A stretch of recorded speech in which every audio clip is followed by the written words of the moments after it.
Welcome to Let's Talk More. Today my studio guest is Lord Bishop of Leicester, Martyn Snow. Stay tuned, let's talk more with Rumel Gulzar.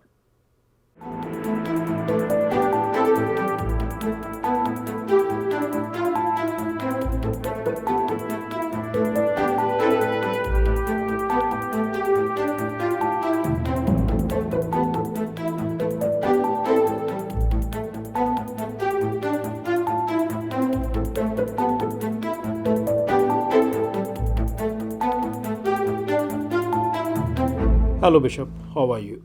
I'm well, thank you. Good to be with you. Tell us a bit about yourself. So, where shall I start? I'll start with family, maybe. So, I'm married to Lynn. She is a doctor working with children. We have 3 children ourselves, 2 at university now and 1 still at home. So, family life is really important to me. I've really enjoyed the last few years when we've had children growing up at home. And that's meant I've been quite busy as well, what with work and a young family. But when I'm able to, I love sport. So I'm a big Leicester City fan now, and Tigers and so on as well. But also then going out for walks. So I love hill walking. So whenever I can, I go up to the Lake District or North Wales just to enjoy the countryside. Where were you born and where you grew up? So yes, I was born in the country of Indonesia. So my parents were working in Indonesia, and I was born on the island of Sulawesi, as it's called. Indonesia, of course, has many, many different islands. But my parents came home when I was still very young, so I don't remember anything of Indonesia, although I have been back for a visit. So most of my time growing up was in London, North London in particular, where my parents ran what was effectively a guest house. So people who worked with the same organisation, as they were travelling in and out of the UK, they would often come and stay with us. So there were always different people around in the home, and a lot of the talk was about what the work they were involved in different countries around the world, specifically church work. So I grew up with a real awareness of the worldwide church, and that's something that's very much stuck with me and has shaped who I am. Tell us a little bit about your education. Where did you graduate?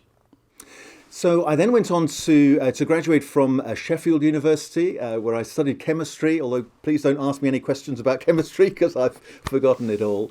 But it was very much a case, I didn't know what I wanted to do at all. When I left school and then when I left university, still no idea what I wanted to do.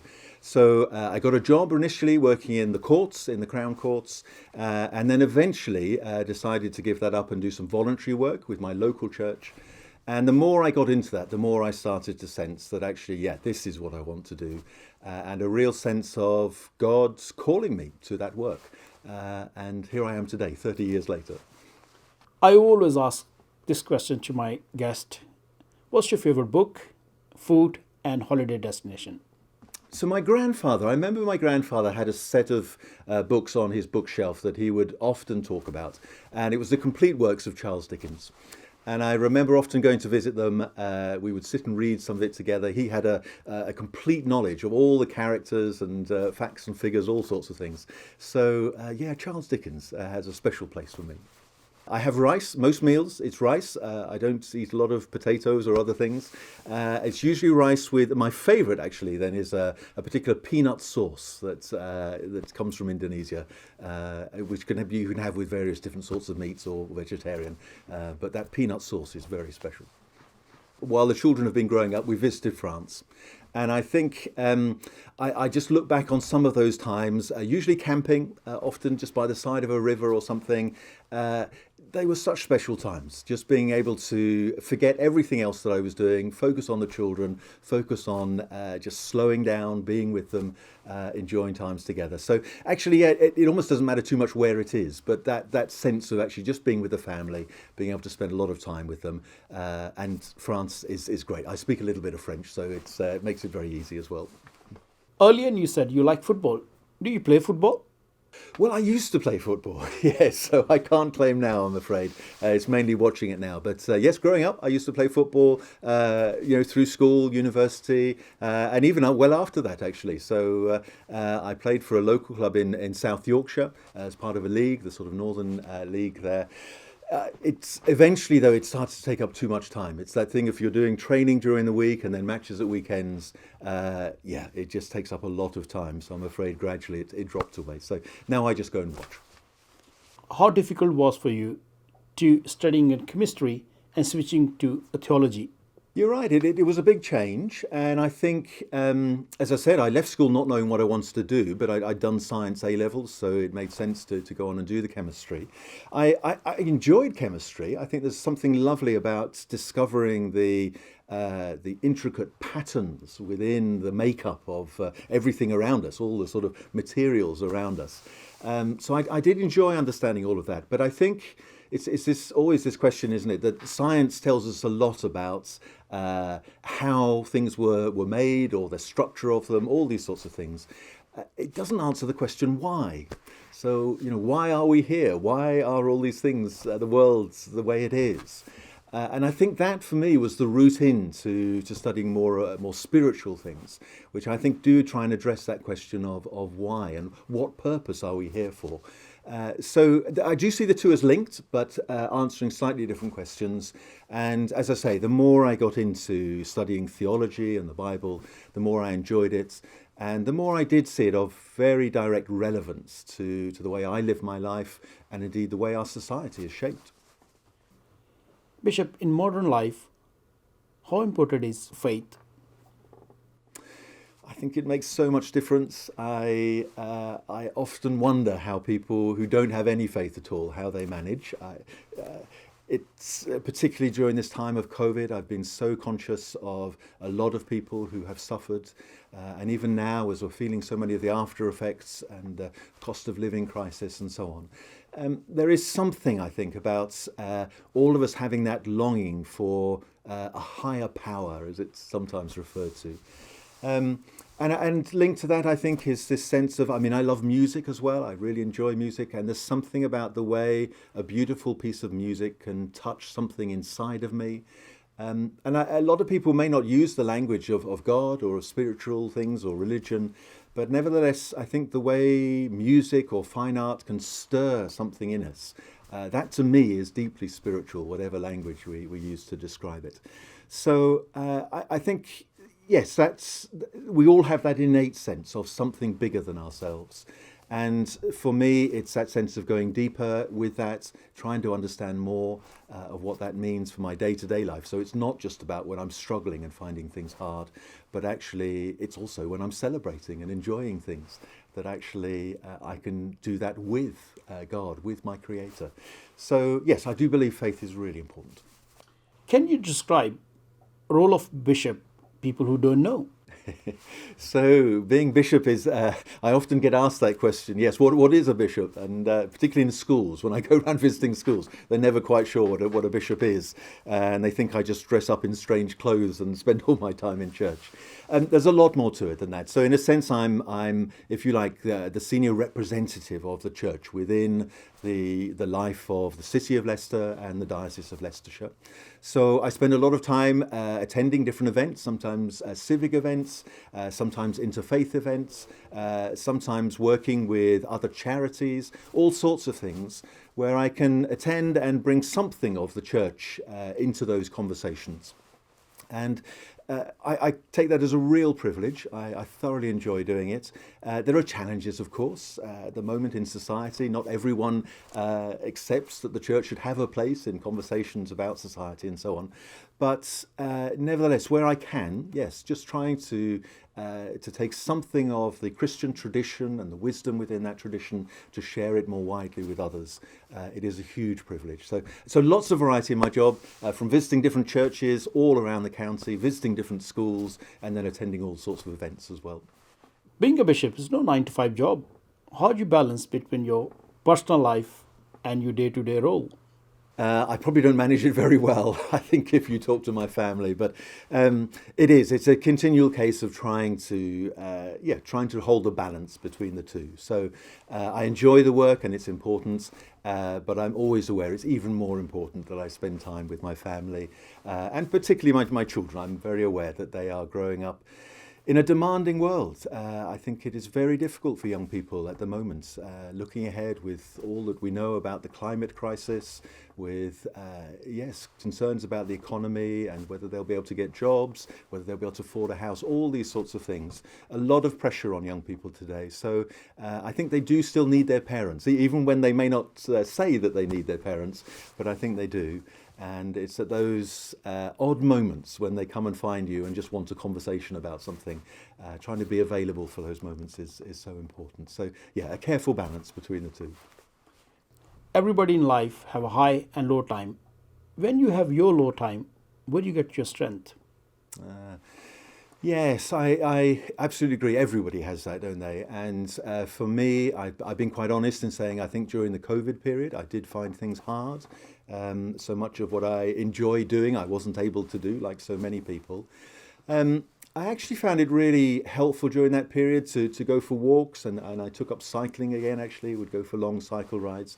And I think for me, apart from being in the countryside and just enjoying the beauty of the world, there was something about having the space and the time to think a bit more deeply about things, and in particular to pray. So praying is hugely important to me. It's the absolute foundation of the Christian faith. So spending time with God in prayer is important, and I believe we can pour out our hearts to God, that whatever we're feeling, we may be feeling angry, we may be feeling frustrated, but there are lots of stories in the Bible about people using prayer to express their anger to God and ask difficult questions of God. So I do think that's important, and for me it has been the way I've got through difficult times, and yeah, lots of examples of that. Considering the diversity of city, how challenging is being a bishop of Leicester? So yes, I hugely enjoy the diversity of Leicester. It was one of the great attractions about coming here, and partly, as I say, because my upbringing was involved travelling around the world and meeting people from different parts of the world. So the fact that we have so many cultures here in Leicester is a great privilege. But you're right, it comes with its challenges as well. So I'm very aware that an important part of my work is interfaith work, so building the understanding between different faiths. So I convene a group of faith leaders. We try to have regular meals together and conversations. But of course, with the recent unrest that we've seen in Leicester, I think we've been reminded that we can never take this for granted, that actually we have to keep working at building these relationships, particularly for a younger generation, that they should understand different faiths and realise they have nothing to fear from other faiths, that we can live well together. So that's a really important part of my work. But I think alongside that, I'm very aware that because I cover both the city and the county is quite different again from Leicester. So there is some diversity, of course, in the county, but there are many places, small villages in different places where they have very different challenges, and that's to do much more with rural life and farming and so on. So I love the variety of that. But holding all that together sometimes can be really demanding, and moving. Even on one Sunday, I can do a church service in Evington or somewhere where it's very, very diverse, and then in the afternoon do a service in a small, tiny little village in Leicestershire. And I have to somehow switch my mind and think, okay, I'm doing something slightly different here now. So always a challenge. What is the biggest challenge so far being a bishop?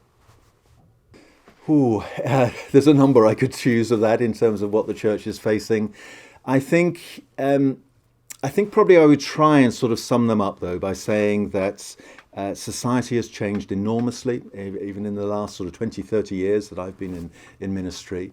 And the church often is slow to keep up, if you like, with some of the changes in society. So I think that applies in all sorts of ways, so particularly in our work with children and young people. I'm very conscious that what our parents and grandparents enjoyed about church is not the same for children and young people, and we have to do things very differently for them. I'm conscious too that there are big things that we have discovered about our history.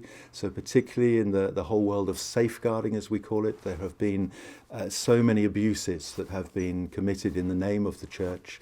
And we've been very slow to really wake up to that and to see what a deep, deep effect that's had on so many people. So we're learning a lot about that, and I think the church is beginning to change.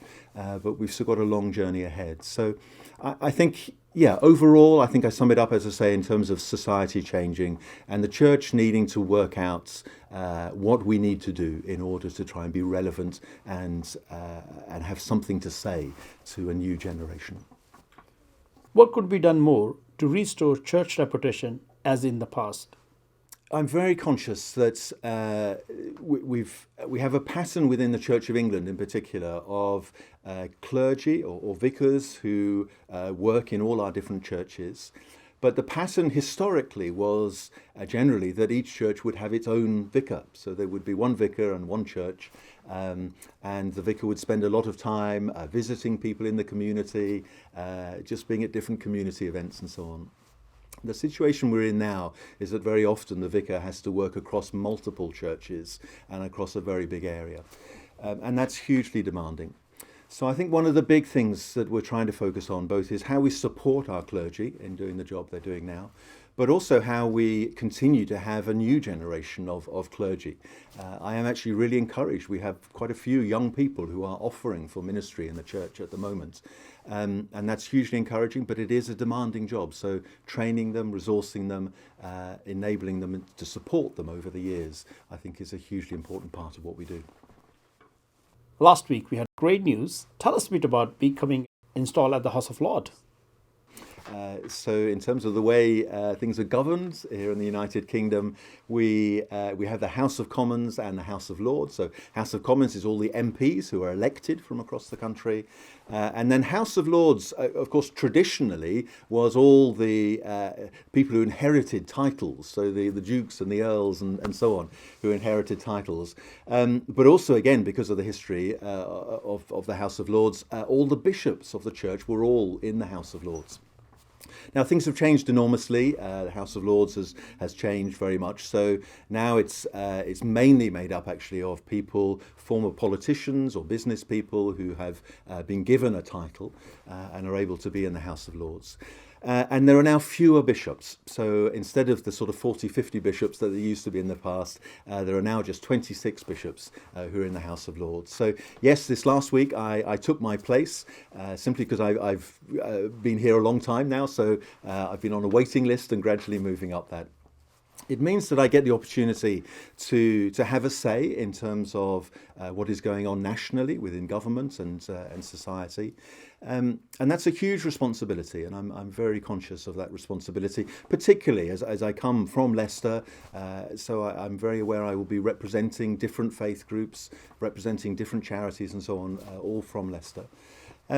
But I want to be able to speak on behalf of Leicester. And in particular, I suppose my real heart is because I've spent a lot of my time in what I would describe as poorer communities, whether that's in different parts of the world or indeed in the UK. Places where people from the moment of birth have had all sorts of disadvantages, really.